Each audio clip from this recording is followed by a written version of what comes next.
नमस्कार साथियों। ओशो संभोग से समाधि के दूसरे प्रवचन को स्टार्ट करते हैं। मेरे प्रिय आत्मन, एक सुबह अभी सूरज भी निकला नहीं था और एक मांझी नदी के किनारे पहुंच गया था। उसका पैर किसी चीज़ से टकरा गया। झुककर उसने देखा, पत्थरों से भरा हुआ एक झोला पड़ा था। उसने अपना जाल किनारे पर रख दिया। वह सुबह सूरज के उगने की प्रतीक्षा करने लगा। सूरज उग आए, वह अपना जाल फेंके और मछलियाँ पकड़े। वह जो झोला उससे पड़ा हुआ मिल गया था, जिससे पत्थर थे, वह एक एक पत्थर निकाल कर शांत नदी में फेंकने लगा। सुबह के सन्नाटे में उन पत्थरों के गिरने की छपाक की आवाज़ सुनता, फिर दूसरा पत्थर फेंकता। धीरे धीरे सुबह का सूरज निकला, रोशनी हुई। तब तक उसने झोले के सारे पत्थर फेंक दिए थे। सिर्फ एक पत्थर उसके हाथ में रह गया था। सूरज की रोशनी में देखते ही जैसे उसके हृदय की धड़कन बंद हो गई, सांस रुक गई। उसने जिन्हें पत्थर समझकर फेंक दिया था, वे हीरे जवाहरात थे। लेकिन जब अब वो अंतिम हाथ में बचा था टुकड़ा और वह पूरे झोले को फेंक चुका था, वह रोने लगा, चिल्लाने लगा। इतनी संपदा उसे मिल गई थी कि अनंत जन्मों के लिए काफ़ी थी। लेकिन अंधेरे में अनजान, अपरिचित, उसने उस सारी संपदा को पत्थर समझकर फेंक दिया। लेकिन फिर भी वह मछुआ सौभाग्यशाली था, क्योंकि अंतिम पत्थर फेंकने के पहले सूरज निकल आया था और उसे दिखाई पड़ गया था कि उसके हाथ में हीरा है। साधारणतः सभी लोग इतने सौभाग्यशाली नहीं होते। जिंदगी बीत जाती है, सूरज नहीं निकलता, सुबह नहीं होती, रोशनी नहीं आती, और सारे जीवन के हीरे हम पत्थर समझकर फेंक चुके होते हैं। जीवन एक बड़ी संपदा है, लेकिन आदमी सिवाय उसे फेंकने और गंवाने के कुछ भी नहीं करता है। जीवन क्या है यह भी पता नहीं चल पाता है और हम उसे फेंक देते हैं। जीवन में क्या छिपा था, कौन से राज थे?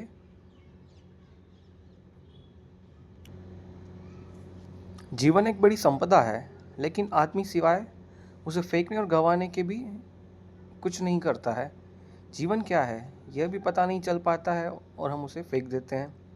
जीवन में क्या छिपा था, कौन से राज, कौन सा रहस्य, कौन सा स्वर्ग, कौन सा आनंद, कौन सी मुक्ति, उस सब का कोई भी अनुभव नहीं हो पाता और जीवन हमारे हाथ से रिक्त हो जाता है। इन आने वाले 3 दिनों में जीवन की संपदा पर ये थोड़ी सी बातें मुझे कहनी है। लेकिन जो लोग जीवन की संपदा को पत्थर मानकर बैठ गए हैं, वे कभी आँख खोल कर देख पाएंगे कि उन्होंने अपने पत्थर समझा है वे हीरे माणिक हैं। ये बहुत कठिन है, और जिन लोगों ने जीवन को पत्थर मानकर फेंकने में ही समय गंवा दिया है, अगर आज उनसे कोई कहने जाए कि जिन्हें तुम पत्थर समझकर फेंक रहे थे वहाँ हीरे मोती भी थे, तो वे नाराज़ होंगे, क्रोध से भर जाएंगे। लेकिन इसलिए नहीं कि वो इस बात कही गई गलत है, बल्कि इसलिए कि यह बात इस बात का स्मरण दिलाती है कि उन्होंने बहुत सी संपदा फेंक दी है। लेकिन चाहे हमने कितनी भी संपदा फेंक दी हो, अगर एक क्षण भी जीवन का शेष है, तो फिर भी हम कुछ बचा सकते हैं और कुछ जान सकते हैं और कुछ पा सकते हैं। जीवन की खोज में कभी भी इतनी देर नहीं होती कि आदमी निराश होने का कारण पाए। लेकिन हमने यह मान ही लिया है अंधेरे में, अज्ञान में, कि जीवन में कुछ भी नहीं है सिवाय पत्थरों के। जो लोग ऐसा मानकर बैठ गए हैं, उन्होंने खोज के पहले ही हार स्वीकार कर ली है। मैं इस हार के संबंध में, इस निराशा के संबंध में, इस मान ली गई पराजय के संबंध में सबसे पहले चेतावनी यह देना चाहता हूँ कि जीवन मिट्टी और पत्थर नहीं है। जीवन में बहुत कुछ है। जीवन के मिट्टी पत्थर के बीच भी बहुत कुछ छिपा है। अगर खोजने वाली आँख हो तो जीवन से वह सीढ़ी भी निकलती है जो परमात्मा तक पहुँचती है। इस शरीर में जो देखने पर हड्डी, मांस, चमड़ी से ज़्यादा नहीं है, वह छिपा है जिसका हड्डी, मांस और चमड़ी से कोई भी संबंध नहीं है।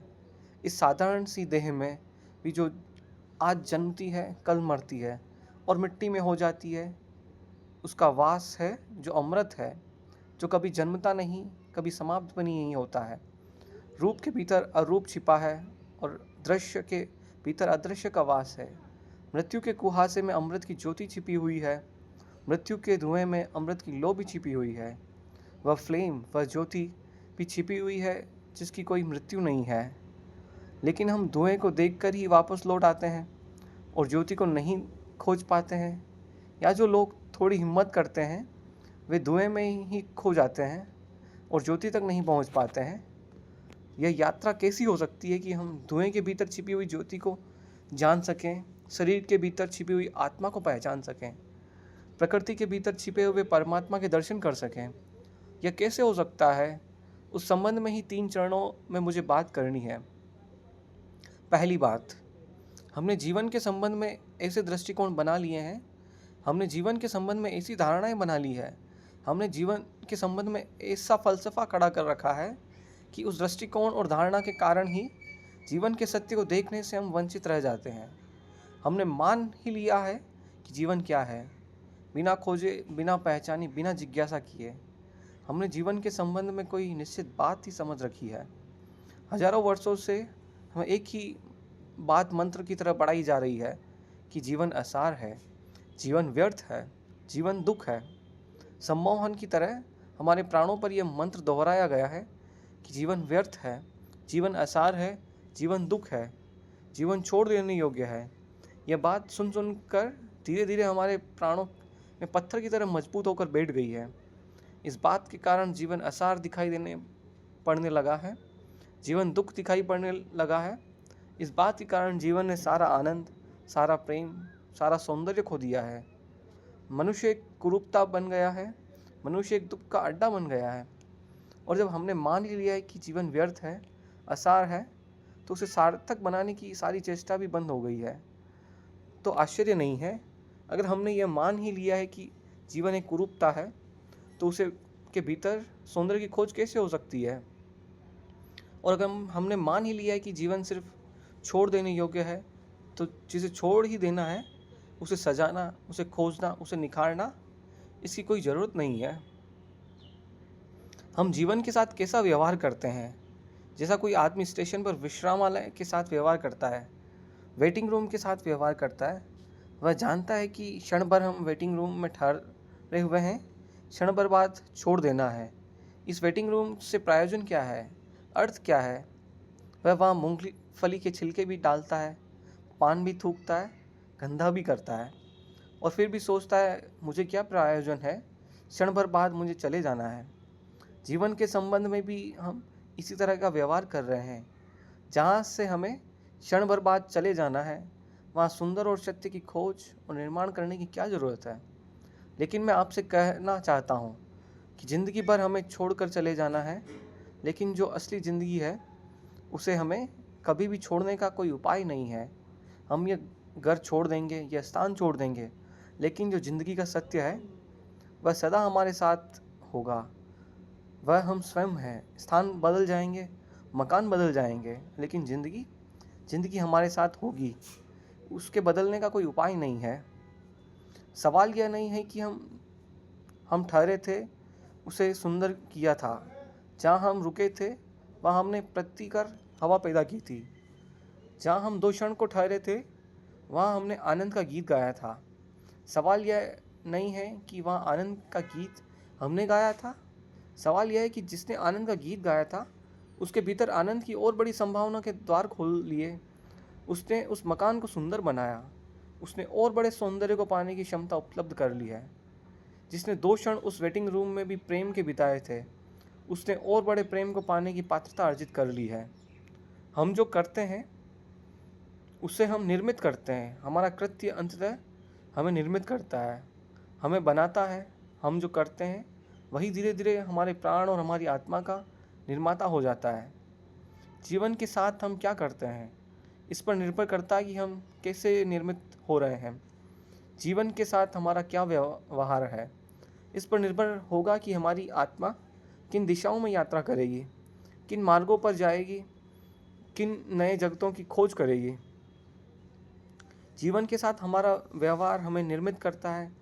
यह अगर स्मरण हो तो शायद जीवन को असार व्यर्थ मानने की दृष्टि हमें भ्रांत मालूम पड़े। तो शायद हमें जीवन को दुखपूर्ण मानने की बात गलत मालूम पड़े, तो शायद हमें जीवन से विरोधी रुख अधार्मिक मालूम पड़े। लेकिन अब तक धर्म के नाम पर जीवन का विरोध ही सिखाया गया है। सच तो यह है कि अब तक का सारा धर्म मृत्युवादी है, जीवनवादी नहीं है। उसकी दृष्टि में मृत्यु के बाद जो है वही महत्वपूर्ण है, मृत्यु के पहले जो है वह महत्वपूर्ण नहीं है। अब तक के धर्म की दृष्टि में मृत्यु की पूजा है, जीवन का सम्मान नहीं, जीवन के फूलों का आदर नहीं, मृत्यु के कुम्हला गए जा चुके मिट गए फूलों की कब्रों से प्रशंसा है और श्रद्धा है। अब तक का सारा धर्म चिंतन करता है कि मृत्यु के बाद क्या है, स्वर्ग या मोक्ष, मृत्यु के पहले क्या है। उसके आज तक के धर्म को कोई संबंध नहीं रखा। और मैं आपसे कहना चाहता हूँ, मृत्यु के पहले जो है अगर हम उसे ही संभालने में असमर्थ हैं तो मृत्यु के बाद जो है उसे संभालने में कभी भी समर्थ नहीं हो सकते। मृत्यु के पहले जो है वही व्यर्थ हो जाता है। तो मृत्यु के बाद कभी भी सार्थकता की गुंजाइश, कोई पात्रता हम अपने में पैदा नहीं कर सकेंगे। मृत्यु की तैयारी भी जीवन में जो शाम आज पास है मौजूद है उसके द्वारा करनी है। मृत्यु के बाद भी अगर कोई लोक है तो उस लोक में भी हमें उसी का दर्शन होगा जो हमने जीवन में अनुभव किया है और निर्मित किया है। लेकिन जीवन को बुला देने की, जीवन को विस्मरण कर देने की बात ही अब तक कही गई है। मैं आपसे कहना चाहता हूँ, जीवन के अतिरिक्त न कोई परमात्मा है न हो सकता है। मैं आपसे यह भी कहना चाहता हूँ कि जीवन को साध लेना ही धर्म की साधना है। जीवन में ही परम सत्य को अनुभव कर लेना मोक्ष को उपलब्ध कर लेने की पहली सीढ़ी है। जो जीवन को ही चूक जाता है वह और सब भी चूक जाएगा, यह निश्चित है। लेकिन अब तक का रुख उल्टा रहा है। वह रुख कहता है जीवन को छोड़ो, वह रुख कहता है जीवन को त्यागो। वह यह नहीं कहता है कि जीवन को खोजो, वह यह नहीं कहता है कि जीवन को जीने की कला सीखो, वह यह भी नहीं कहता है कि जीवन को जीने के ढंग पर निर्मित करता है कि जीवन कैसा मालूम पड़ेगा। अगर जीवन अंधकारपूर्ण मालूम पड़ता है तो वह जीने का गलत ढंग है। यही जीवन आनंद की वर्षा भी बन सकता है अगर जीने का सही ढंग उपलब्ध हो जाए। धर्म को मैं जीने की कला कहता हूँ, वह आर्ट ऑफ लिविंग है। धर्म जीवन का त्याग नहीं, जीवन की गहराइयों में उतरने की सीढ़ियाँ हैं। धर्म जीवन की तरफ पीट कर लेना नहीं, जीवन की तरफ पूरी तरह आँख खोलना है। धर्म जीवन से भागना नहीं, जीवन को पूरा आलिंगन में कर लेना है। धर्म है जीवन का पूरा साक्षात्कार। यही शायद कारण है कि धर्म के आज तक के धर्म में सिर्फ बूढ़े लोग ही उत्सुक रहे हैं। मंदिरों में जाएं, चर्चों में, गिरजाघरों में, गुरुद्वारों में, और वहाँ वृद्ध लोग दिखाई पड़ेंगे, वहाँ युवा दिखाई नहीं पड़ते, वहाँ छोटे बच्चे दिखाई नहीं पड़ते। क्या कारण है? एक ही कारण है, अब तक का धर्म, हमारा धर्म सिर्फ बूढ़े का धर्म है। उन लोगों का धर्म है जिनकी मौत करीब आ गई है और अब जो मौत से भयभीत हो गए हैं और मौत के बाद के चिंतन के संबंध में आतुर हैं। वह जानना चाहते हैं कि मौत के बाद क्या है। जो धर्म मौत पर आधारित है वह धर्म पूरे जीवन को कैसे प्रभावित कर सकेगा। जो धर्म मौत का चिंतन करता है वह पृथ्वी को धार्मिक कैसे बना सकेगा। वह नहीं बना सका। 5000 वर्षों की धार्मिक शिक्षा के बाद भी पृथ्वी रोज़ अधार्मिक से अधार्मिक होती चली गई। मंदिर हैं, मस्जिद है, चर्च हैं, पुरोहित हैं, पुजारी हैं, सन्यासी हैं, लेकिन पृथ्वी धार्मिक नहीं हो सकी है और नहीं हो सकेगी, क्योंकि धर्म का आधार ही गलत है। धर्म का आधार जीवन नहीं, धर्म का आधार मृत्यु है। धर्म का आधार खिलते फूल नहीं, कब्रें हैं। जिसका आधार मृत्यु है वह अगर धर्म के प्राणों को स्पंदित न कर पाता हो तो आश्चर्य क्या है, जिम्मेदारी किसकी है। मैं इन 3 दिनों में धर्म के जीवन के धर्म के संबंध में ही बात करना चाहता हूँ। इसलिए पहला सूत्र समझ लेना जरूरी है। इस सूत्र के संबंध में आज तक छिपाने की, दबाने की, भूल जाने की सारी चेष्टा की गई है, लेकिन जानने और खोजने की नहीं। उस भूलने और विस्मृत कर देने की चेष्टा के दुष्परिणाम सारे जगत में व्याप्त हो गए हैं। मनुष्य के सामान्य जीवन में केंद्रीय तत्व क्या है? परमात्मा, आत्मा है, सत्य है? नहीं।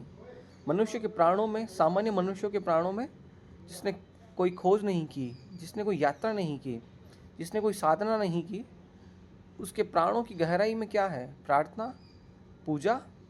नहीं, बिल्कुल नहीं।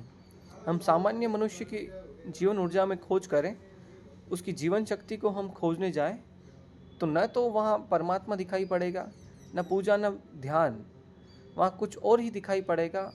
और जो दिखाई पड़ेगा उससे भूलने की चेष्टा की गई है, उसे जानने और समझने की नहीं। वहाँ क्या दिखाई पड़ेगा? अगर हम आदमी के प्राणों को चीरें और फाड़ें और वहाँ खोजें, आदमी को छोड़ दें, अगर आदमी से इतर जगत की भी हम खोजबीन करें, तो वहाँ प्राणों की गहराइयों में क्या मिलेगा? अगर हम एक पौधे की जांचबीन करें तो क्या मिलेगा? एक पौधा क्या कर रहा है? एक पौधा पूरी चेष्टा कर रहा है नए बीज उत्पन्न करने की। एक पौधे के सारे प्राण, सारा रस, नए बीज इकट्ठे करने, जन्मने की चेष्टा कर रहा है। एक पक्षी क्या कर रहा है? एक पशु क्या कर रहा है? अगर हम सारी प्रकृति में खोजने जाएं तो हम पाएंगे सारी प्रकृति एक ही प्रक्रिया जोर से प्राणों को घेर कर चल रही है, और वह प्रक्रिया है तथा सृजन की प्रक्रिया। वह क्रिया है क्रिएशन की क्रिया। वह क्रिया है जीवन को पुनर्जीवित, नए नए रूपों में जीवन देने की प्रक्रिया। फूल बीज को संभाल रहे हैं, फल बीज को संभाल रहे हैं। बीज क्या करेगा? बीज फिर पौधा बनेगा, फिर फूल बनेगा, फिर फल बनेगा। अगर हम सारे जीवन को देखें तो जीवन जन्मने की एक अनंत क्रिया का नाम है। जीवन एक ऊर्जा है जो स्वयं को पैदा करने के लिए सतत संलग्न और सतत चेष्टाशील है। जीवन के भीतर भी वही है। आदमी के भीतर उस सतत सृजन की चेष्टा का नाम हमने सेक्स दे रखा है, काम दे रखा है। इस नाम के कारण इस ऊर्जा को एक गाली मिल गई है, एक अपमान। इस नाम के कारण एक निंदा का भाव पैदा हो गया है। मनुष्य के भीतर भी जीवन को जन्म देने की सतत चेष्टा चल रही है। हम उसे सेक्स कहते हैं, हम उसे काम की शक्ति कहते हैं। लेकिन काम की शक्ति क्या है? समुद्र की लहरें आकर टकरा रही है। समुद्र के तट से हजारों लाखों वर्षों से लहरें चली जाती है, टकराती है, लौट जाती है, फिर आती है, टकराती है, लौट जाती है। जीवन भी हजारों वर्षों से अनंत लहरों में टकरा रहा है। जरूर जीवन कहीं उठना चाहता है। ये समुद्र की लहरें, जीवन की ये लहरें कहीं ऊपर पहुंचना चाहती है, लेकिन किनारों से टकराती है और नष्ट हो जाती है। फिर नई लहरें आती है, टकराती है और नष्ट हो जाती है। ये जीवन का सागर इतने अरबों वर्षों से टकरा रहा है, संघर्ष ले रहा है, रोज उठता है, गिर जाता है। क्या प्रायोजन होगा इसके पीछे? जरूर इसके पीछे कोई बृहत्तर ऊंचाइयां छूने का प्रायोजन चल रहा है। जरूर इसके पीछे कुछ और गहराइयां जानने का प्रायोजन चल रहा है। जरूर जीवन की सतत प्रक्रिया के पीछे कुछ और महानतर जीवन पैदा करने का प्रयास चल रहा है। मनुष्य को जीवन जमीन पर आए बहुत दिन नहीं हुए हैं, कुछ लाख वर्ष हुए। उसके पीछे मनुष्य नहीं था, लेकिन पशु थे। पशुओं को आए हुए भी ज़्यादा समय नहीं हुआ है। एक ज़माना था कि पशु भी नहीं थे, लेकिन पौधे थे। पौधों को आए हुए भी बहुत समय नहीं हुआ।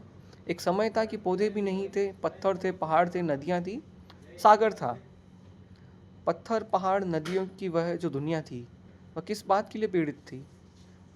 वह पौधों को पैदा करना चाहती थी। पौधे धीरे धीरे पैदा हुए, जीवन ने एक नया रूप लिया, पृथ्वी हरियाली से भर गई, फूल खिले। लेकिन पौधे भी अपने में तृप्त नहीं थे, वह सतत जीवन को जन्म देते रहे। उनकी भी कोई चेष्टा चल रही थी। वे पक्षियों को जन्म देना चाहते थे। पशु पक्षी पैदा हुए। हजारों वर्षों तक पशु पक्षियों से भरा हुआ था वह जगत, लेकिन मनुष्य का कोई पता न था। पक्षियों और पक्षियों के प्राणों के भीतर निरंतर मनुष्य भी निवास कर रहा था, पैदा होने की चेष्टा कर रहा था। फिर मनुष्य पैदा हुआ। अब मनुष्य किस लिए है? मनुष्य निरंतर नए जीवन को पैदा करने के लिए आतुर है। हम उसे काम कहते हैं, हम उसे काम की वासना कहते हैं, लेकिन उस वासना का मूल अर्थ क्या है? मूल अर्थ इतना है, मनुष्य अपने पर समाप्त नहीं होना चाहता, आगे भी जीवन को पैदा करना चाहता है। लेकिन क्यों? क्या मनुष्य के प्राणों में मनुष्य से ऊपर किसी सुपरमैन को, किसी महामानव को पैदा करने की चेष्टा चल रही है? निश्चित ही चल रही है। निश्चित ही मनुष्य के प्राण इस चेष्टा में संलग्न है कि मनुष्य से श्रेष्ठतर जीवन जन्म पा सके, मनुष्य से श्रेष्ठतर प्राणी आविर्भूत हो सके। नित्य से लेकर अरविंद तक, पतंजलि से लेकर बर्टेल रसेल तक सारे मनुष्यों के प्राणों में कल्पना एक जगह की, एक सपने की तरह बैठी रही है कि मनुष्य से बड़ा प्राणी कैसे पैदा हो सके। लेकिन मनुष्य से बड़ा प्राणी पैदा कैसे होगा? हमने तो हजारों वर्षों से इस पैदा होने की कामना को ही निंदित कर रखा है। हमने तो सेक्स को सिवाय गाली के आज तक दूसरा कोई सम्मान नहीं दिया। हम तो बात करने से भयभीत होते हैं। हमने तो सेक्स को इस भांति छिपा कर रखा दिया है जैसे वह है ही नहीं, जैसे उसका जीवन में कोई स्थान नहीं है। जबकि सच्चाई ये है कि उससे ज़्यादा महत्वपूर्ण मनुष्य के जीवन में और कुछ भी नहीं है। लेकिन उसको छिपाया है, उसको दबाया है। दबाने और छिपाने से मनुष्य सेक्स से मुक्त नहीं हो गया, बल्कि जीवन और भी बुरी तरह से सेक्स से ग्रसित हो गया। दमन उल्टे परिणाम लाया है।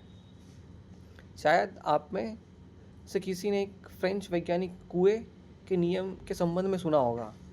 वह नियम है लॉ ऑफ रिवर्स इफेक्ट। कुएं के इस नियम इजाद किया है विपरीत परिणाम का नियम। हम जो करना चाहते हैं हमें इस ढंग से करते हैं कि जो परिणाम चाहते हैं उससे उल्टा परिणाम हो जाए। एक आदमी साइकिल चलाना सीखता है। बड़ा रास्ता है, चौड़ा रास्ता है। एक छोटा सा पत्थर रास्ते के किनारे पड़ा हुआ है। वह साइकिल चलाने वाला घबराता है कि मैं कहीं इस पत्थर से न टकरा जाऊं। अब इतना चौड़ा रास्ता है कि अगर आंख बंद करके भी वह चलाए तो पत्थर से टकराना आसान बात नहीं। इसके 100 में से एक ही मौके हैं कि वह पत्थर से टकराए। इतने चौड़े रास्ते पर कहीं से भी निकल सकता है, लेकिन वह देखकर घबराता है कहीं मैं पत्थर से टकरा ना जाऊं। और जैसे ही वह घबराता है मैं पत्थर से न टकरा जाऊं, सारा रास्ता विलीन हो गया। सिर्फ पत्थर ही दिखाई पड़ने लगा है उसको।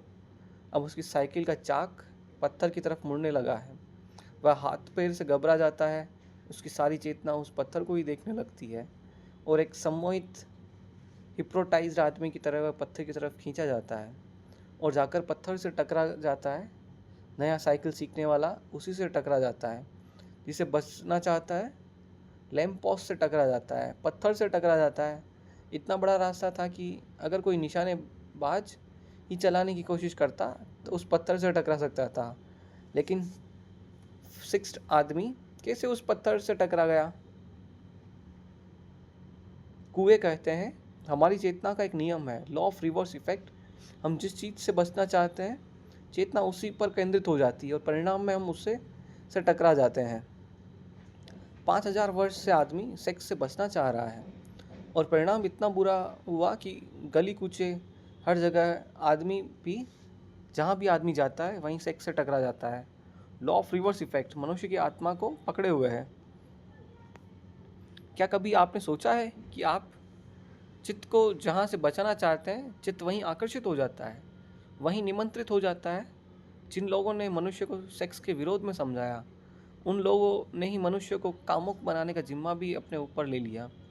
मनुष्य की अति कामुकता गलत शिक्षाओं का परिणाम है। आज भी हम भयभीत होते हैं कि सेक्स की बात न की जाए। क्यों भयभीत होते हैं? भयभीत इसलिए होते हैं कि हमें डर है कि सेक्स के संबंध में बात करने से लोग और कामुक हो जाएंगे। मैं आपको कहना चाहता हूँ कि यह बिल्कुल ही गलत भ्रम है। यह 100% गलत है। पृथ्वी उसी दिन सेक्स से मुक्त होगी जब हम सेक्स के संबंध में सामान्य स्वस्थ बातचीत करने में समर्थ हो जाएंगे। जब हम सेक्स को पूरी तरह से समझ सकेंगे तो ही हम सेक्स का अतिक्रमण कर सकेंगे। जगत में ब्रह्मचर्य का जन्म होता है, लेकिन मनुष्य सेक्स के ऊपर उठ जाता है। लेकिन सेक्स को समझकर, सेक्स को पूरी तरह पहचान कर हम उस ऊर्जा के पूरे अर्थ, मार्ग, व्यवस्था को जानकर उससे मुक्त हो सकता है। आंखें बंद कर लेने से कोई मुक्ति नहीं हो सकता है। आंखें बंद करने लेने वाले सोचते हैं कि आंख बंद कर लेने से शत्रु समाप्त हो गया है, तो वे पागल हैं। मरुस्थल में शुतुरमुर्ग भी ऐसा ही सोचता है। दुश्मन हमले करते हैं तो शुतुरमुर्ग रेत में सिर छिपा कर खड़ा हो गया आता है और सोचता है कि जब दुश्मन मुझे दिखाई नहीं पड़ रहा है तो दुश्मन नहीं है। लेकिन यह शर्त तर्क शुतुरमुर्ग को हम क्षमा भी कर सकते हैं, आदमी को क्षमा नहीं किया जा सकता है। सेक्स के संबंध में आदमी ने शुतुरमुर्ग का व्यवहार किया है आज तक। वह सोचता है आंख बंद कर लो सेक्स के प्रति तो सेक्स मिट गया है। अगर आंख बंद कर लेने से चीज़ें मिट शक्ति होती तो बहुत आसान थी जिंदगी, बहुत आसान होती दुनिया। आंखें बंद करने से कुछ मिटता नहीं, बल्कि जिस चीज़ के संबंध में हम आंखें बंद करते हैं, हम प्रमाण देते हैं कि हम उससे भयभीत हो गए हैं, हम डर गए हैं, हम उससे ज़्यादा मजबूत हैं, उससे हम जीत नहीं सकते हैं। इसलिए हम आंख बंद करते हैं। आंख बंद करना कमजोरी का लक्षण है। और सेक्स के बाबत हमारी मनुष्य जाति आंख बंद करके वे बैठ गई है। न केवल आंख बंद करके बैठ गई है, बल्कि उसने सब तरह की लड़ाई भी सेक्स से ली है, और उसके परिणाम, उसके दुष्परिणाम सारे जगत में ज्ञात हैं। अगर 100 आदमी पागल होते तो उसमें से 98 आदमी सेक्स को दबाने की वजह से पागल होते हैं। अगर हजारों स्त्रियां हिस्टीरिया से परेशान हैं तो उसमें से 99 स्त्रियों के हिस्टीरिया के, मिर्गी के, बेहोशी के पीछे सेक्स की मौजूदगी है, सेक्स का दमन मौजूद है। अगर आदमी इतना बेचैन, अशांत, इतना दुखी और पीड़ित है, तो इस पीड़ित होने के पीछे उसने जीवन की एक बड़ी शक्ति को, जो बिना समझे उसकी तरह पीटा, उसके पीछे पीठ खड़ी कर ली है। उसका कारण है, उसका परिणाम उल्टे आते हैं। अगर मनुष्य का साहित्य उठा कर देखें, अगर किसी लोक देवता से कभी कोई देवता आए, और चंद्रलोक से या मंगल ग्रह से कभी कोई यात्री आए और हमारी किताबें पढ़े, हमारा साहित्य देखे, हमारी कविताएं पढ़े, हमारे चित्र देखे, तो वह बहुत हैरान हो जाएगा। वह हैरान हो जाएगा यह जानकर कि आदमी का सारा साहित्य सेक्स पर क्यों केंद्रित है, आदमी की सारी कविताएं सेक्सुअल क्यों है, आदमी की सारी कहानियाँ, सारे उपन्यास सेक्स पर क्यों खड़े हैं, आदमी की हर किताब के ऊपर नंगी औरत की तस्वीर क्यों है, आदमी की हर फिल्म नंगी आदमी की फिल्म क्यों है। वह आदमी बहुत हैरान होगा। अगर कोई मंगल से आकर हमें इस हालत में देखेगा तो बहुत हैरान होगा। वह सोचेगा आदमी सेक्स के सिवाय क्या कुछ भी नहीं सोच सकता। और आदमी से अगर पूछेगा, बातचीत करेगा, तो बहुत हैरान हो जाएगा। आदमी बातचीत करेगा आत्मा की, परमात्मा की, स्वर्ग की, मोक्ष की, सेक्स की कभी बात नहीं करेगा। और उसका सारा व्यक्तित्व चारों तरफ से सेक्स से भरा हुआ है। वह मंगल ग्रह का वासी तो बहुत हैरान होगा। वह कहेगा बातचीत कभी नहीं की जाती। जिस चीज़ की चारों तरफ से तृप्त करने की हजार हजार पागल कोशिशें की जा रही है, आदमी को हमने परवर्ट किया है, विकृत किया है, और अच्छे नामों से आधार पर विकृत किया है। ब्रह्मचर्य की बात हम कहते हैं, लेकिन कभी इस बात की चेष्टा नहीं करते कि पहले मनुष्य की काम की ऊर्जा को समझा जाए, फिर उसे रूपांतरित करने के प्रयोग भी किए जा सकते हैं। बिना उस ऊर्जा को समझे दमन की, संयम की सारी शिक्षा मनुष्य को पागल, विक्षिप्त और रुग्ण करेगी। इस संबंध में हमें कोई भी ध्यान नहीं है। यह मनुष्य इतना रुग्ण, इतना दीनहीन कभी नहीं था, इतना विषाक्त भी न था, इतना पाय जनस भी न था, इतना दुखी भी न था। मैं एक अस्पताल के पास से निकला था। मैंने एक तख्ते पर अस्पताल की सूचना लिखी हुई पढ़ी। लिखा था, उस तख्ती पर एक आदमी को बिच्छू ने काटा, उसका इलाज किया गया, वह एक दिन ठीक होकर घर वापस चला गया। एक दूसरे आदमी को सांप ने काटा, उसका 3 दिन में इलाज हो गया, वह स्वस्थ होकर घर वापस लौट गया है। उस पर तीसरी सूचना थी कि एक और आदमी को पागल कुत्ते ने काट लिया, उसका 10 दिन में इलाज हो रहा है, वह काफ़ी ठीक हो गया और शीघ्र ही उसके पूरे तरह ठीक होने की उम्मीद है। और एक चौथी सूचना भी थी, एक आदमी को एक आदमी ने काट लिया था, उसे कई सप्ताह हो गए, वह बेहोश है, उसके ठीक होने की कोई उम्मीद नहीं है। मैं बहुत हैरान था, आदमी का काटा हुआ इतना जहरीला हो सकता है। लेकिन हम आदमी की तरफ देखेंगे तो दिखाई पड़ेगा, आदमी के भीतर बहुत जहर इकट्ठा हो गया है। और उस जहर को इकट्ठे हो जाने का पहला सूत्र यह है कि हमने आदमी के निसर्ग को, उसकी प्रकृति को स्वीकार नहीं किया है, उसकी प्रकृति को दबाने और ज़बरदस्ती तोड़ने की चेष्टा की है। मनुष्य के भीतर जो शक्ति है, उस शक्ति को रूपांतरित करने की, ऊंचा ले जाने की, आकाशगामी बनाने का हमने कोई प्रयास नहीं किया है। उस शक्ति के ऊपर हम जबरदस्ती कब्जा करने के बैठ गए हैं। वह शक्ति नीचे से ज्वालामुखी की तरह उबल रही है और धक्के दे रही है। वह आदमी को किसी भी क्षण उल्टा देने की चेष्टा कर रही है, और इसलिए जरा सा मौका मिल जाता है तो आपको पता है सबसे पहली क्या बात होती है। अगर एक हवाई जहाज़ गिर पड़े तो आपको सबसे पहले उस हवाई जहाज़ में अगर पायलट हो तो आप उसके पास जाएं उसकी लाश के पास, तो पहला प्रश्न क्या उठेगा उसके मन में? आपको ख्याल आएगा यह हिंदू है या मुसलमान? नहीं। क्या आपको ख्याल आएगा कि वह भारतीय है कि चीनी? नहीं। आपको पहला ख्याल आएगा वह आदमी है या औरत। पहला प्रश्न आपके मन में उठेगा यह स्त्री है या पुरुष है। यह आपको ख्याल है इस बात का कि प्रश्न क्यों सबसे पहले ख्याल में आता है? भीतर दबा हुआ सेक्स है। उस सेक्स के दमन की वजह से बाहर स्त्रियां और पुरुष अतिशय उभर कर दिखाई पड़ते हैं। क्या आपने कभी सोचा है आप किसी आदमी का नाम भूल सकते हैं, जाति भूल सकते हैं, चेहरा भूल सकते हैं? अगर मैं आपसे मिलूं या मुझे आप मिलें तो मैं सब भूल सकता हूं कि आपका नाम क्या था, उसका चेहरा क्या था, आपकी जाति क्या थी, उम्र क्या थी, आप किस पद पर थे, सब भूल सकता हूं। लेकिन कभी आपको ख्याल आया कि यह भी भूल सकते हैं कि उस जिससे आप मिले थे वह आदमी था या औरत? कभी आप भूल सकते हैं कि इस बात को कि जिससे मिले थे वह पुरुष था या स्त्री? कभी पीछे यह संदेह उठा मन में कि वह स्त्री है या पुरुष? नहीं। यह बात अभी कभी भी नहीं भूल सके होंगे। क्यों? लेकिन यह जब सारी बातें भूल जाती है तो वह क्यों नहीं भूलता? हमारे भीतर मन में कहीं सेक्स बहुत अतिशय होकर बैठ गया है। वह 24 घंटे उबल रहा है, इसलिए सब बात भूल जाता है, लेकिन यह बात नहीं भूलती। हम सतत सचेष्ट हैं। जब पृथ्वी तब तक स्वस्थ नहीं होगी जब तक आदमी और स्त्रियों के बीच यह दीवार और यह फासला खड़ा हुआ है। जब पृथ्वी तब तक कभी भी शांत नहीं हो सकेगी जब तक भीतर उबलती हुई आग है, उसके ऊपर हम जबरदस्ती बैठे हुए हैं। उस आग को रोज़ दबाना पड़ता है, उस आग को प्रतिक्षण दबाए रखना पड़ता है। हम आग वह आग हमको जला डालती है, सारा जीवन राख कर देती है, लेकिन फिर भी हम विचार करने को राजी नहीं होते यह आग क्या थी।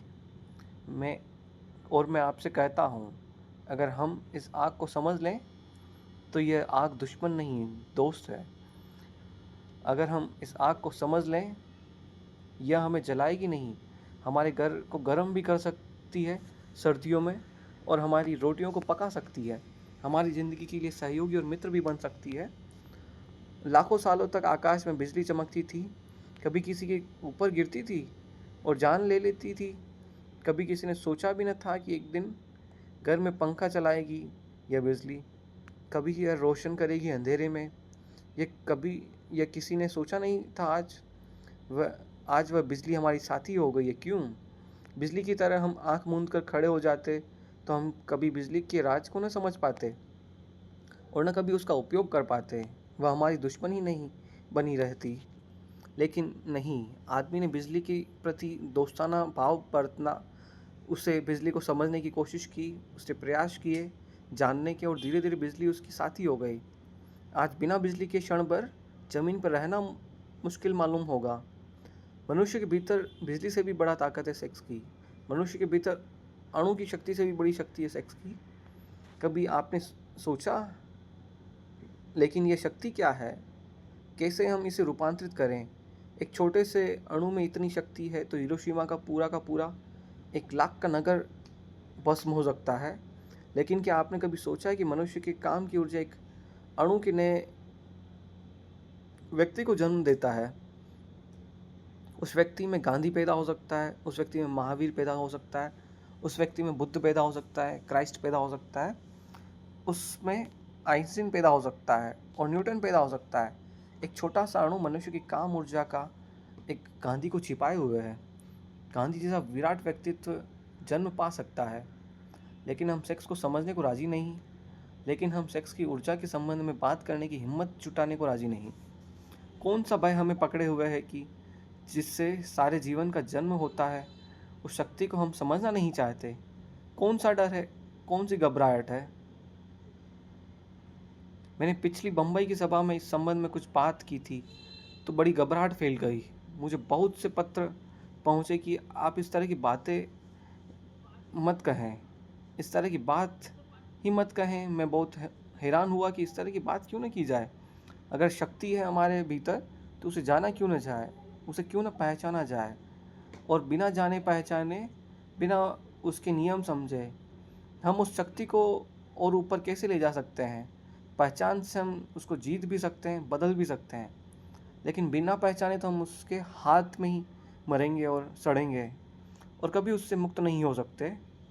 जो लोग सेक्स के संबंध में बात करने की मनाही करते हैं वही लोग पृथ्वी को सेक्स के गड्ढे में डाले हुए हैं। और मैं आपसे कहना चाहता हूँ कि जो लोग घबराते हैं और जो समझते हैं कि धर्म का सेक्स से कोई संबंध नहीं, वे खुद तो पागल है ही, वे सारी पृथ्वी को भी पागल बनाने में सहयोगी हो रहे हैं। धर्म का संबंध मनुष्य की ऊर्जा के ट्रांसफॉर्मेशन से है। धर्म का संबंध मनुष्य की शक्ति को रूपांतरित करने से है। धर्म चाहता है कि मनुष्य के व्यक्तित्व में जो छिपा है वह न्यूनतम रूप से व्यक्तिगत हो जाए। धर्म चाहता है कि मनुष्य का जीवन निम्न से उच्च की एक यात्रा बने, पदार्थ से परमात्मा तक पहुंचा जाए। लेकिन वह यह तभी पूरी हो सकती है जब हम जानना चाहते हैं। उस स्थान को समझना उतना उपयोगी नहीं जितना उस स्थान को समझना उपयोगी है जहाँ हम खड़े हैं, क्योंकि यहीं से यात्रा शुरू करनी पड़ती है।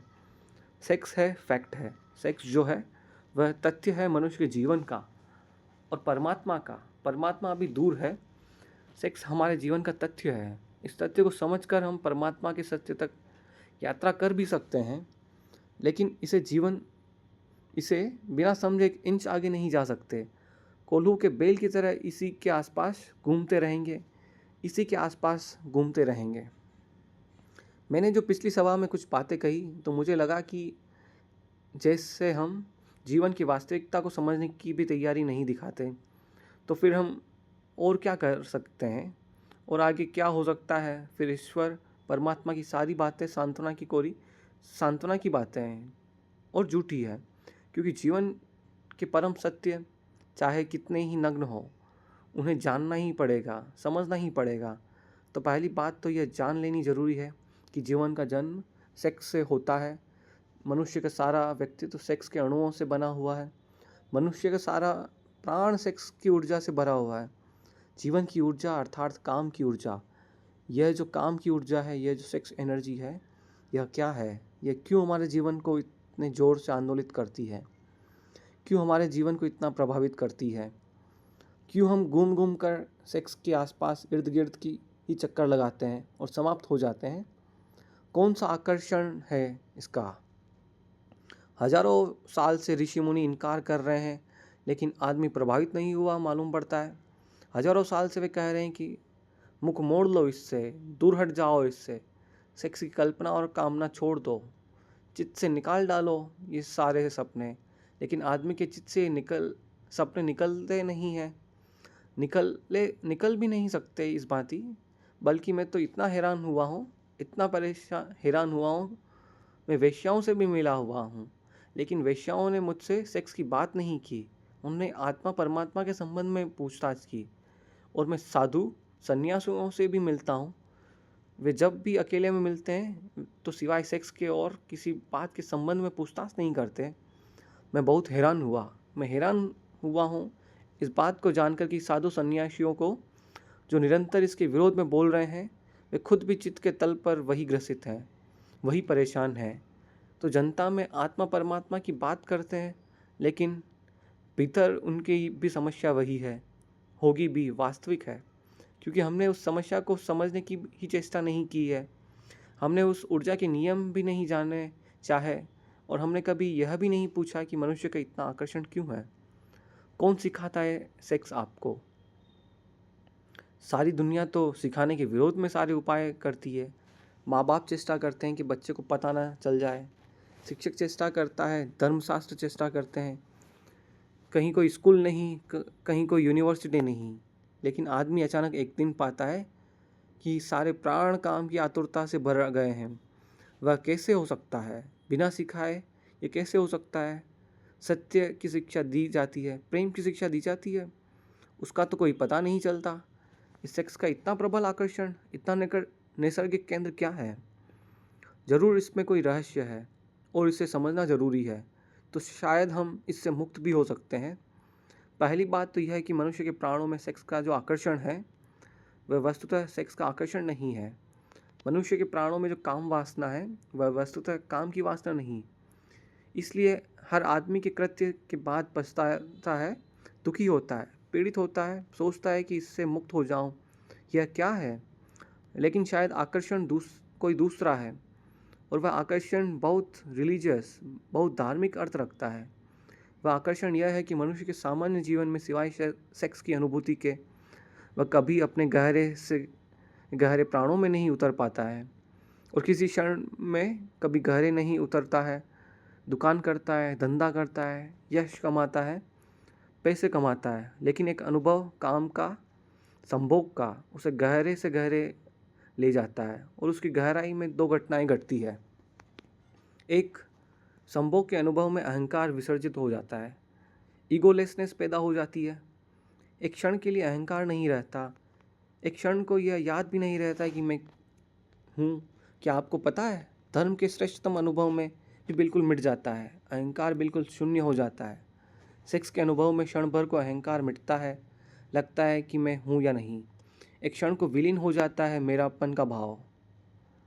दूसरी घटना घटती है, एक क्षण के लिए समय मिट जाता है, टाइमलेसनेस पैदा हो जाती है।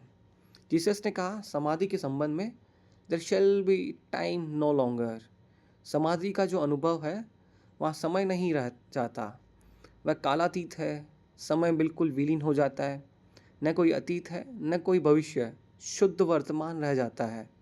सेक्स के अनुभव में यह दूसरी घटना घटित है, न कोई अतीत रह जाता न कोई भविष्य, समय मिट जाता है, एक क्षण के लिए समय विलीन हो जाता है। ये धार्मिक अनुभूति के लिए सर्वाधिक महत्वपूर्ण तत्व है, ईगोलेसनेस और टाइमलेसनेस। ये दो तत्व हैं जिनकी वजह से आदमी सेक्स की तरफ आतुर होता है और पागल होता है। वह आतुरता स्त्री के शरीर के लिए नहीं, पुरुष की नहीं, न पुरुष के शरीर के लिए स्त्री की है। वह आतुरता शरीर के लिए बिल्कुल भी नहीं है, वह आतुरता किसी और ही बात के लिए है। वह आतुरता है अहंकार शून्यता का अनुभव, समय शून्यता का अनुभव। लेकिन समय शून्य और अहंकार शून्य होने के लिए आतुर क्यों है? क्योंकि जैसे ही अहंकार मिटता है आत्मा की झलक उपलब्ध होती है, जैसे ही समय मिटता है परमात्मा की झलक उपलब्ध होती है। एक क्षण को होती है यह घटना, लेकिन उस एक क्षण के लिए आदमी कितनी ही ऊर्जा, कितनी ही शक्ति खोने को तैयार है। शक्ति खोने के कारण पछताता है बाद में कि शक्ति क्षीण हुई, शक्ति का अपव्यय हुआ, और उसे पाता है कि शक्ति जितनी क्षीण होती है मौत उतनी करीब आती है। कुछ पशुओं में तो एक ही संभोग के बाद नर की मृत्यु हो जाती है। कुछ कीड़े तो एक ही संभोग कर पाते हैं और संभोग करते ही करते समाप्त हो जाते हैं। अफ्रीका में एक मकड़ा होता है, वह एक ही संभोग कर पाता है और संभोग की हालत में ही मर जाता है, इतनी ऊर्जा क्षीण हो जाती है। मनुष्य को यह अनुभव में आ गया बहुत पहले कि सेक्स का अनुभव शक्ति को क्षीण करता है। जीवन ऊर्जा कम होती है और धीरे धीरे मौत करीब आती है। पछताता है आदमी, लेकिन इतना पछताने के बाद भी फिर है कि कुछ घड़ियों के बाद फिर वही आतुरता है। निश्चित ही इस आतुरता में कुछ और अर्थ है, समझ लेना जरूरी है। सेक्स की आतुरता में कोई रिलीजियस अनुभव है, कोई आत्मिक अनुभव है। उस अनुभव को अगर हम देख पाएँ तो हम सेक्स के ऊपर उठ सकते हैं। अगर हम अनुभव को हमने देख पाए तो हम सेक्स में ही जिएंगे और मर जाएंगे। उस अनुभव को अगर हम देख पाए, अंधेरी रात है और अंधेरी रात में बिजली चमकती है, बिजली की चमक हमें दिखाई पड़ जाए और बिजली को अगर हम समझ लें तो अंधेरी रात को हम मिटा भी सकते हैं। लेकिन अगर हम यह समझ लें कि अंधेरी रात के कारण बिजली चमकती है तो फिर हम अंधेरी रात को गना करने की कोशिश करेंगे ताकि बिजली चमके। सेक्स की घटना में बिजली चमकती है, एक सेक्स की से अतीत है, ट्रांसेंड करती है, पार से आती है। उस पार के अनुभव को हम अगर पकड़ लें तो हम सेक्स के ऊपर उठ सकते हैं, अन्यथा नहीं। लेकिन जो लोग सेक्स के विरोध में खड़े हो जाते हैं वे अनुभव को कभी समझ भी नहीं पाते हैं कि वह अनुभव क्या है। वे कभी ये ठीक विश्लेषण भी नहीं कर पाते कि हमारी आतुरता किस चीज़ के लिए है। मैं आपसे कहना चाहता हूँ कि संभोग का इतना आकर्षण क्षणिक समाधि के लिए है, और संभोग से आप उस दिन मुक्त होंगे जिस दिन आपको समाधि बिना संभोग से मिलना शुरू हो जाएगी। उसी दिन संभोग से आप मुक्त हो जाएंगे, सेक्स से मुक्त हो जाएंगे। क्योंकि एक आदमी 1000 रुपये खोकर थोड़ा सा अनुभव पाता है और कल हम उससे बता दें कि रुपए खोने की कोई ज़रूरत नहीं। इस अनुभव की तो खदानें भरी पड़ी है। तुम चलो इस रास्ते से और इस अनुभव को पालो। फिर वह 1000 रुपये खोकर उस आदमी को खरीदने बाजार में नहीं जाएगा। सेक्स जिस अनुभूति को लाता है, अगर वह अनुभूति किन्हीं और मार्गों से उपलब्ध हो सके तो आदमी का चित्त सेक्स की तरफ बढ़ना अपने आप बंद हो जाएगा। उसका चित्त एक नई दिशा लेना शुरू कर देता है। इसलिए मैं कहता हूँ कि जगत में समाधि का पहला अनुभव मनुष्य को सेक्स के अनुभव से ही मिला है। अगर वह बहुत महंगा अनुभव है, वह अति महंगा अनुभव है, तो दूसरे कारण है कि वह अनुभव कभी एक क्षण से ज़्यादा गहरा नहीं हो सकता। एक क्षण को झलक मिलेगी और वह वापस अपनी जगह पर लौट आते हैं। एक क्षण को किसी लोक में उठा जाते हैं, किसी गहराई पर, किसी पीक एक्सपीरियंस पर, किसी शिखर पर पहुंचना होता है और हम पहुंच भी नहीं पाते, वापस गिर जाते हैं। जैसे समुद्र की एक लहर आकाश में उठती है, उड़ भी नहीं पाती, पहुंच भी नहीं पाती, हवाओं में सिर उठा भी नहीं पाती और फिर गिरना शुरू हो जाता है। ठीक हमारा सेक्स का अनुभव, बार बार शक्ति को इकट्ठा करके हम उठने की चेष्टा करते हैं किसी गहरे जगत में, किसी ऊंचे जगत में। एक क्षण को हम उठ भी नहीं पाते और सब लहर बिखर जाती है। हम वापस अपनी जगह खड़े हो जाते हैं और इतनी शक्ति और ऊर्जा को गंवा देते हैं। लेकिन अगर सागर की लहर बर्फ़ का पत्थर बन जाए, जम जाए और बर्फ़ हो जाए, तो फिर उससे नीचे गिरने की कोई ज़रूरत नहीं। आदमी का चित्त जब तक सेक्स की तरलता में बहता है, तब तक वापस उठता है, गिरता है, उठता है, गिरता है। सारा जीवन यही करता है। और जिस अनुभव के लिए तीव्र आकर्षण है, ईगोलेसनेस के लिए, अहंकार शून्यता हो जाए और आत्मा में जान लूँ, समय मिट जाए और उसको मैं जान लूँ, जो इंटरनल है, जो टाइमलेस है, उसको जान लूँ। समय जो समय के बाहर है, अनंत और अनादि है, उसे जानने की चेष्टा में सारा जगत सेक्स के केंद्र पर घूमता रहता है। लेकिन अगर इस घटना के विरोध में खड़े हो जाए सिर्फ, तो क्या होगा? तो हम उस अनुभव को पा लेंगे जो एक झलक के लिए दिखाई पड़ता है? नहीं। अगर हम सेक्स के विरोध में खड़े हो जाते हैं तो सेक्स ही हमारी चेतना का केंद्र बन जाता है। सेक्स से मुक्त नहीं होते हैं, उससे बंध जाते हैं। वह आर्ट ऑफ रिवर्स इफेक्ट का काम करना शुरू कर देता है। फिर हम उससे बंध गए, फिर हम भागने की कोशिश करते हैं और जितनी हम कोशिश करते हैं उतने ही बंधे चले जाते हैं। एक आदमी बीमार था और बीमारी कुछ उसे ऐसी थी कि दिन रात उसे भूख लगती थी। सच तो यह है कि उसे बीमारी कुछ भी न थी। भोजन के संबंध में उसने कुछ विरोध की किताबें पढ़ ली। उसने पढ़ लिया था कि भोजन पाप है, उपवास पुण्य है, कुछ भी खाना हिंसा करना है। जितना वह सोचने लगा कि भोजन करना पाप है, उतना ही भूख को दबाने लगा। जितना भूख को दबाने लगा, उसकी भूख असर्ट करने लगी और ज़ोर से प्रकट होने लगी। तो वह 2-4 दिन उपवास करता था और एक दिन पागल की तरह कुछ भी खा जाता था। जब कुछ भी खा लेता था तो बहुत दुखी होता था, क्योंकि फिर खाने की तकलीफ़ झेलनी पड़ती थी। फिर पश्चाताप के 2-4 दिन उपवास करता और फिर कुछ भी खा लेता। आखिर उसने तय किया कि वह घर रहते हुए नहीं हो सकेगा, ठीक उसे जंगल में चला जाना चाहिए। वह पहाड़ पर गया, एक हिल स्टेशन पर जाकर एक कमरे में रहा। घर के लोग भी परेशान हो गए थे कि उसकी पत्नी ने यह सोच कर कि शायद वह पहाड़ पर जाकर भोजन की बीमारी से मुक्त हो जाएगा। उसने खुशी में बहुत से फूल उसे पहाड़ पर भिजवाए कि मैं बहुत खुश हूँ कि तुम शायद पहाड़ से अब स्वस्थ होकर वापस लौटोगे। मैं शुभकामना के रूप में ये फूल तुम्हें भेज रही हूँ। उस आदमी का वापस तार आया। उसने तार में लिखा, many thanks for the flowers,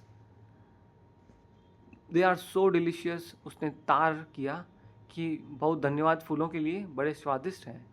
वह फूलों को कहा गया। वहाँ पहाड़ पर जो फूल उसको भेजे गए थे, अब कोई आदमी फूलों को खा जाएगा, इसका हम ख्याल नहीं कर सकते। लेकिन जो आदमी भोजन से लड़ाई शुरू कर देगा, वह फूलों को खा सकता है।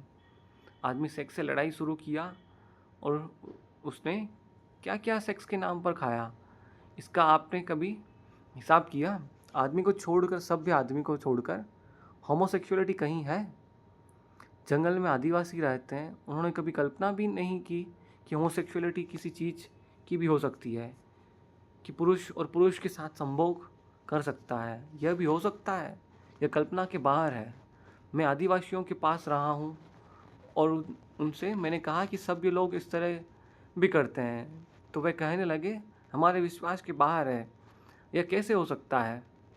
लेकिन अमेरिका में उन्होंने आंकड़े निकाले, 35% लोग होमोसेक्सुअल हैं, और बेल्जियम में और स्वीडन में और हॉलैंड में होमोसेक्सुअल्स के क्लब हैं, सोसाइटी है, अखबार हैं, और वे सरकार से दावा करते हैं कि होमोसेक्सुअलिटी के ऊपर से कानून उठा दिया जाना चाहिए, क्योंकि 40% लोग जिसको मानते हैं, तो इतनी बड़ी माइनॉरिटी के ऊपर हमला। यह आपका, हम तो मानते हैं कि होमोसेक्सुअलिटी ठीक है, इसलिए हमको हक होना चाहिए। कोई कल्पना नहीं कर सकता कि होमोसेक्सुअलिटी कैसे पैदा हो गई। सेक्स के बाबत लड़ाई का यह परिणाम है, जितना सभ्य समाज है उतनी वेश्याएं हैं। कभी आपने यह सोचा है कि वेश्याएं कैसे पैदा हो गई? किसी आदिवासी गांव में जाकर वेश्या खोज सकते हैं आप। आज भी बस्तर के गांव में वेश्या खोजनी मुश्किल है, और कोई कल्पना में भी मानने को राजी नहीं होता कि ऐसी स्त्रियाँ हो सकती है जो कि अपनी इज्जत बेचती हो, अपना संभोग बेचती हो। लेकिन सभ्य आदमी जितना सभ्य होता चला गया, उतनी वेश्याएं बढ़ती चली गई। क्यों? यह फूलों को खाने की कोशिश शुरू हो हुई है, और आदमी की ज़िंदगी में इतने विकृत रूप से सेक्स ने जगह बनाई। इसका अगर हिसाब लगाने चलें, ये तो हम हैरान रह जाएंगे कि यह आदमी को क्या हुआ है। इसका जिम्मा किस पर है, किन लोगों पर है? इसका जिम्मा उन लोगों पर है जिन्होंने आदमी को सेक्स को समझना नहीं, लड़ना सिखाया है, जिन्होंने सप्रेशन सिखाया है, जिन्होंने दमन सिखाया है। दमन के कारण सेक्स की शक्ति जगह जगह से फूट कर गलत रास्तों से बहनी शुरू हो गई है। सारा समाज पीड़ित और रुग्ण हो गया है। इस रुग्ण समाज को अगर बदलना है, तो हमें यह स्वीकार कर लेना होगा कि काम की ऊर्जा, काम का आकर्षण है। क्यों है काम का आकर्षण? काम के आकर्षण का जो बुनियादी आधार है, उस आधार को अगर हम पकड़ लें, तो मनुष्य को हम काम की जगत से ऊपर उठा सकते हैं। मनुष्य निश्चित काम की जगत से ऊपर उठकर हो जाए, तो ही राम का जगत शुरू होता है। खजुराहो के मंदिर के सामने मैं खड़ा था, 10-5 मित्रों को लेकर वहाँ गया। खजुराहो के मंदिर की चारों तरफ की दीवार पर तो मैथुन चित्र है, काम वासनाओं की मूर्तियाँ हैं। मेरे मित्र कहने लगे कि मंदिर की चारों तरफ यह क्या है? तो मैंने उनसे कहा, जिन्होंने मंदिर बनाया था वे बड़े समझदार लोग थे। उनकी मान्यता यह थी कि जीवन की बाहर की परिधि पर काम है। जो लोग अभी काम से उलझे हैं, उनको मंदिर में भीतर प्रवेश करने का कोई हक नहीं। फिर मैं अपने मित्रों को कहाँ भीतर चलें? मैंने मित्रों को कहा कि भीतर कहाँ चलें? फिर उन्हें भीतर लेकर गया। वहाँ तो कोई प्रतिमा न थी, वहाँ भगवान की मूर्ति थी। वे कहने लगे, भीतर कोई प्रतिमा नहीं है। मैंने उनसे कहा कि जीवन की बाहर की परिधि पर काम वासना है, जीवन की बाहर की परिधि दीवार पर काम वासना है, जीवन के भीतर भगवान का मंदिर है। लेकिन जो अभी काम वासना से उलझे हैं, वे भगवान के मंदिर में प्रवेश के अधिकारी नहीं हो सकते। जिन्हें अभी बाहर की दीवार का ही चक्कर लगाना पड़ेगा। जिन लोगों ने यह मंदिर बनवाया था, ये बड़े समझदार लोग थे। यह मंदिर एक मेडिटेशन सेंटर था, यह मंदिर एक ध्यान का केंद्र था। जो लोग आते थे, उनसे वे कहते थे, बाहर पहले मैथुन के ऊपर ध्यान करो, पहले सेक्स को समझो। जब सेक्स की पूरी तरह समझ जाओ और तुम पाओ कि मन उससे मुक्त हो गया है, तब तुम भीतर आ जाना। फिर भीतर भगवान से मिलना हो सकता है। लेकिन धर्म के नाम पर हमने सेक्स को समझने की स्थिति पैदा नहीं की, सेक्स की शत्रुता पैदा कर दी। सेक्स को समझो मत, आंख बंद कर लो और घुस जाओ भगवान के मंदिर में। आंख बंद करके कोई भगवान के मंदिर में जा सकता है? और आंख बंद करके अगर आप भगवान के मंदिर में पहुंच भी गए, तो आंख बंद में आपको भगवान दिखाई पड़ेंगे। जिससे आप भाग कर आए हैं, वहीं दिखाई पड़ता रहेगा, आप उसी से बंध जाएंगे। शायद कुछ लोग मेरी बात सुनकर समझते हैं कि मैं सेक्स का पक्षपाती हूँ। मेरी बातें सुनकर शायद लोग समझते हैं कि मैं सेक्स का प्रचार करना चाहता हूँ। अगर कोई समझना चाहता हो, तो उसने मुझे कभी सुना ही नहीं। उससे कह देना, इस समय पृथ्वी पर मुझसे ज़्यादा सेक्स का दुश्मन आदमी खोजना मुश्किल है। और उसका कारण यह है कि मैं जो बात कह रहा हूँ, अगर वह समझी जा सकी तो मनुष्य जाति को सेक्स के ऊपर उठाया जा सकता है, अन्यथा नहीं। और जिन थोते लोगों को हमने समझा है कि वे सेक्स के दुश्मन थे, वे सेक्स के दुश्मन नहीं थे। वे सेक्स में आकर्षण पैदा कर दिया, सेक्स से मुक्ति पैदा नहीं की। सेक्स में आकर्षण पैदा हो गया विरोध के कारण। मुझसे एक आदमी ने कहा कि जिस चीज़ का विरोध ना हो उसको करने में कोई रस ही नहीं रह जाता। चोरी के फल खाने जितने मधुर और मीठे हैं, उतने बाजार में खरीदे गए फल कभी नहीं होते। इसलिए अपनी पत्नी उतनी मधुर कभी मालूम नहीं पड़ती जितनी पड़ोसी की पत्नी मालूम पड़ती है। वे चोरी के फल हैं, वे वर्जित फल हैं। और सेक्स को हमने एक ऐसी स्थिति दे दी, एक ऐसा चोरी का जामा पहना दिया, एक ऐसे झूठ के लिबास में छिपा दिया, ऐसी दीवारों पर खड़ा कर दिया कि उससे हमें तीव्र रूप से आकर्षित कर लिया है। बर्ट्रैंड रसेल ने लिखा है कि जब मैं छोटा बच्चा था, विक्टोरियन ज़माना था, स्त्रियों के पैर भी दिखाई नहीं पड़ते थे। वे कपड़े पहनती थी जो ज़मीन पर घसीटता था और पैर भी नहीं दिखाई पड़ता था। अगर कभी किसी स्त्री का अंगूठा दिख जाता था तो आदमी आतुर होकर अंगूठा देखने लगता था और काम वासना जग जाती थी। और रसेल कहता है कि अब स्त्रियां करीब करीब आधा नंगी घूम रही है और उनका पैर दिखाई पड़ता है लेकिन कोई असर नहीं होता। तो रसेल ने लिखा है कि इससे सिद्ध होता है कि हम जिन चीज़ों को जितना ज़्यादा छिपाते हैं, उन चीज़ों को हम उतना ही कुत्सित आकर्षण पैदा होता है। अगर दुनिया को सेक्स से मुक्त करना है तो बच्चों को ज़्यादा देर तक घर में नग्न रहने की सुविधा होनी चाहिए। जब तक बच्चे घर में नग्न खेल सकें, लड़के और लड़कियां उन्हें नग्न खेलने देना चाहिए ताकि वे एक दूसरे के शरीर से भलीभांति परिचित हो जाए और कल रास्तों पर उनको किसी स्त्री का धक्का देने की ज़रूरत ना पड़े, ताकि वे एक दूसरे के शरीर से इतने परिचित हो जाए कि किसी किताब पर नंगी औरत की तस्वीर छापने की कोई ज़रूरत न रह जाए। वे शरीर से इतने परिचित हो जाए कि किसी किताब पर नंगी औरत की तस्वीर छापने की ज़रूरत न पड़े। वे शरीर से इतने परिचित हो जाए कि शरीर का कुत्सित आकर्षण विलीन हो सके। लेकिन बड़ी उल्टी दुनिया है। जिन लोगों ने शरीर को ढांक दिया, छिपा कर रख किया, उन्हीं लोगों ने शरीर को इतना आकर्षित बना दिया। यह हमारे ख्याल में नहीं आता। जिन लोगों ने शरीर को इतना ढांक कर छिपाया है, शरीर को उतना ही हमारे मन में चिंतन का विषय बना दिया है, यह हमारे ख्याल में नहीं आता। बच्चे नग्न होने चाहिए, देर तक नग्न खेलते चाहिए। लड़के और लड़कियां एक दूसरे को नग्नता में देखना चाहिए ताकि उनके पीछे कोई भी पागलपन न रह जाए और उनके इस पागलपन का जीवन भर रोग उनके भीतर न चला जाए। लेकिन वह रोग चल रहा है और उस रोग को हम बढ़ाते चले जाते हैं और उस रोग के फिर हम नए नए रास्ते खोजते हैं। गंदी किताबें छपती है जो लोग गीता के कवर में भीतर रख कर पढ़ते हैं, बाइबिल में दबा लेते हैं और पढ़ते हैं ये गंदी किताबें। तो हम कहते हैं ये गंदी किताबें बंद होनी चाहिए, लेकिन हम यह कभी नहीं पूछते कि गंदी किताबें पढ़ने वाला आदमी पैदा क्यों हो गया है। हम कहते हैं कि नंगी तस्वीरें दीवारों पर नहीं लगनी चाहिए, लेकिन हम कभी नहीं पूछते कि नंगी तस्वीरें कौन आदमी देखने को आता है। वही आदमी आता है जो तो स्त्रियों के शरीर को देखने से वंचित रह गया है। एक कुतूहल जाग गया है, क्या है स्त्री का शरीर। और मैं आपसे कहता हूँ कि वस्त्रों ने स्त्री के शरीर को जितना सुंदर बना दिया है, उतना सुंदर स्त्री का शरीर है नहीं। वस्त्रों में ढांक कर शरीर छिपा नहीं है और उगड़ कर प्रकट हुआ है। यह सारी की सारी चिंतना हमारी विपरीत फल से ले आई है। इसलिए आज एक बात आपसे कहना चाहता हूँ।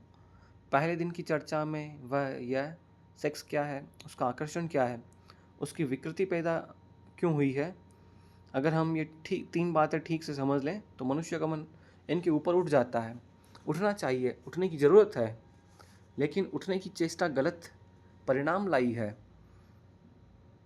क्योंकि हमने लड़ाई खड़ी की है, हमने मैत्री खड़ी नहीं की है, दुश्मनी खड़ी की है, सप्रेशन खड़ा किया है, दमन किया है, समझ पैदा नहीं की है। अंडरस्टैंडिंग चाहिए, सप्रेशन नहीं। समझ चाहिए, जितनी गहरी समझ होगी मनुष्य उतना ही उठता है। जितनी समझ होगी, कम समझ होगी, उतना ही मनुष्य दबाने की कोशिश करता है। और दबाने के कभी कोई सुफल परिणाम, स्वस्थ परिणाम उपलब्ध नहीं होते। मनुष्य के जीवन की सबसे बड़ी ऊर्जा है काम, लेकिन काम पर रुक नहीं जाना, काम को राम तक ले जाना है। सेक्स को समझना है ताकि ब्रह्मचर्य फलित हो सके। सेक्स को समझना है ताकि हम सेक्स से मुक्त हो सकें और ऊपर उठ सकें। लेकिन शायद ही आदमी जीवन भर अनुभव से गुजरता है, शायद ही उसने जीवन समझने की कोशिश की हो कि संभोग के भीतर समाधि का क्षण भर का अनुभव है। वही अनुभव खींच रहा है, वही अनुभव आकर्षित कर रहा है, वही अनुभव पुकार दे रहा है कि आओ ध्यानपूर्वक उस अनुभव को जान लेना है कि कौन सा अनुभव मुझे आकर्षित कर रहा है, कौन मुझे खींच रहा है। और मैं आपसे कहता हूँ, उस अनुभव के पाने के सुगम रास्ते हैं।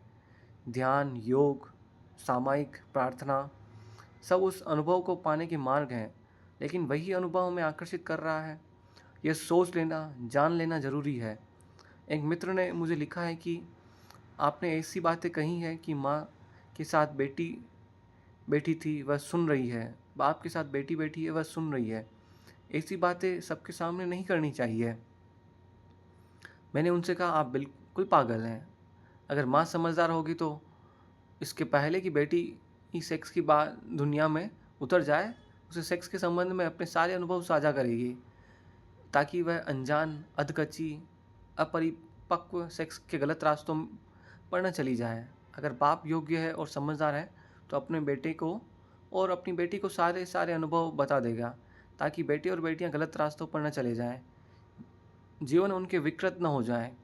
लेकिन मज़ा यह है कि न बाप कोई गहरा अनुभव है, न माँ को कोई गहरा अनुभव है। वे खुद भी सेक्स की तल के ऊपर नहीं उठ सके हैं, इसलिए घबराते हैं कि कहीं सेक्स की बात सुनकर बच्चे इसी तल में न उलझ जाएं। लेकिन मैं उनसे पूछता हूँ, आप किसी बात सुनकर उलझे थे? किसकी बात सुनकर उलझे थे? आप अपने आप उलझ गए थे। बच्चे भी अपने आप उलझ जाएंगे। यह भी हो सकता है कि अगर उन्हें समझ दी जाए, विचार दिया जाए, बोध दिया जाए, तो शायद वे अपनी ऊर्जा को व्यर्थ करके न बच सकें, ऊर्जा को बचा सकें, रूपांतरित कर सकें। रास्ते के किनारे पर कोयले का ढेर लगा होता है। वैज्ञानिक कहते हैं कोयला ही हजारों साल में हीरा बन जाता है। कोयले और हीरे में कोई रासायनिक फर्क नहीं है, कोई केमिकल भेद नहीं है। कोयले के भी परमाणु वही हैं जो हीरे के हैं। कोयले का ही रासायनिक भौतिक संगठन वही है जो हीरे का है। हीरा कोयले का ही रूपांतरित बदला हुआ रूप है। हीरा कोयला ही है। मैं आपसे कहना चाहता हूँ कि सेक्स कोयले की तरह है, ब्रह्मचर्य हीरे की तरह है, लेकिन वह कोयले का ही बदला हुआ रूप है। वह कोयले का दुश्मन नहीं है हीरा, वह कोयले की बदलावट है, वह कोयले का ही रूपांतरण है, वह कोयले को ही समझकर नई दिशाओं में ले गई नई यात्रा है। सेक्स का विरोध नहीं, ब्रह्मचर्य सेक्स का ही रूपांतरण है, ट्रांसफॉर्मेशन है। और जो सेक्स का दुश्मन है वह कभी ब्रह्मचर्य को उपलब्ध नहीं हो सकता। ब्रह्मचर्य की दिशा में जाना जरूरी है, क्योंकि ब्रह्मचर्य का मतलब क्या है? ब्रह्मचर्य का इतना मतलब है वह अनुभव उपलब्ध हो जाए जो ब्रह्म की चर्या जैसा है। जैसा भगवान का जीवन हो वैसा जीवन उपलब्ध हो जाए।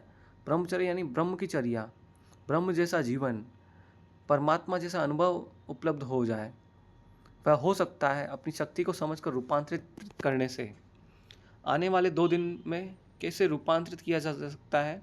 सेक्स कैसे रूपांतरित हो जाने के बाद काम राम के नाम के अनुभव में बदल जाता है, वह मैं आपसे बात करूँगा और 3 दिन तक चाहूँगा कि बहुत गौर से सुन लेंगे, ताकि मेरे संबंध में कोई गलतफहमी आपको पीछे पैदा ना हो पाए। और भी कोई प्रश्न हो, ईमानदारी से और सच्चे, जिन्हें लिख कर देंगे, ताकि आने वाले पिछले 2 दिनों में मैं आपसे सीधी सीधी बात कर सकूं। किसी प्रश्न को छिपाने की ज़रूरत नहीं है। जो ज़िंदगी में सत्य है उसे छिपाने का कोई कारण नहीं है। किसी सत्य से मुकरने की ज़रूरत नहीं है। जो सत्य है वह सत्य है, चाहे हम आँख बंद करें चाहे आँख खुली रखें। मैं एक बात मैं जानता हूँ, धार्मिक आदमी मैं उसको कहता हूँ जो जीवन के सारे सत्यों को सीधा साक्षात्कार करने की हिम्मत रखता है, जो इतने कमज़ोर, काहिल और नपुंसक हैं कि जीवन के तथ्यों का सामना ही नहीं कर सकते। उनके धार्मिक होने की कोई उम्मीद कभी नहीं हो सकती। ये आने वाले 4 दिनों के लिए निमंत्रण देता हूँ, क्योंकि ऐसे विषय पर यह बात है कि शायद ऋषि मुनियों से आशा नहीं रही है। ऐसे विषयों पर वे बात करेंगे, शायद आपको सुनने की आदत भी नहीं होगी, शायद आपका मन डरेगा, लेकिन फिर भी मैं चाहूँगा कि इन 5 दिनों में आप ठीक से सुनने की कोशिश करेंगे। यह हो सकता है कि काम की समझ आपको राम के मंदिर के भीतर प्रवेश दे सके। आकांक्षा मेरी यह है, परमात्मा करे वह आकांक्षा पूरी हो। मेरी बातों को इतने प्रेम से और शांति से सुना, उसके लिए अनुग्रहित हूँ। और अंत में सबके भीतर बैठे हुए परमात्मा को प्रणाम करता हूँ। मेरा प्रणाम स्वीकार करें। धन्यवाद।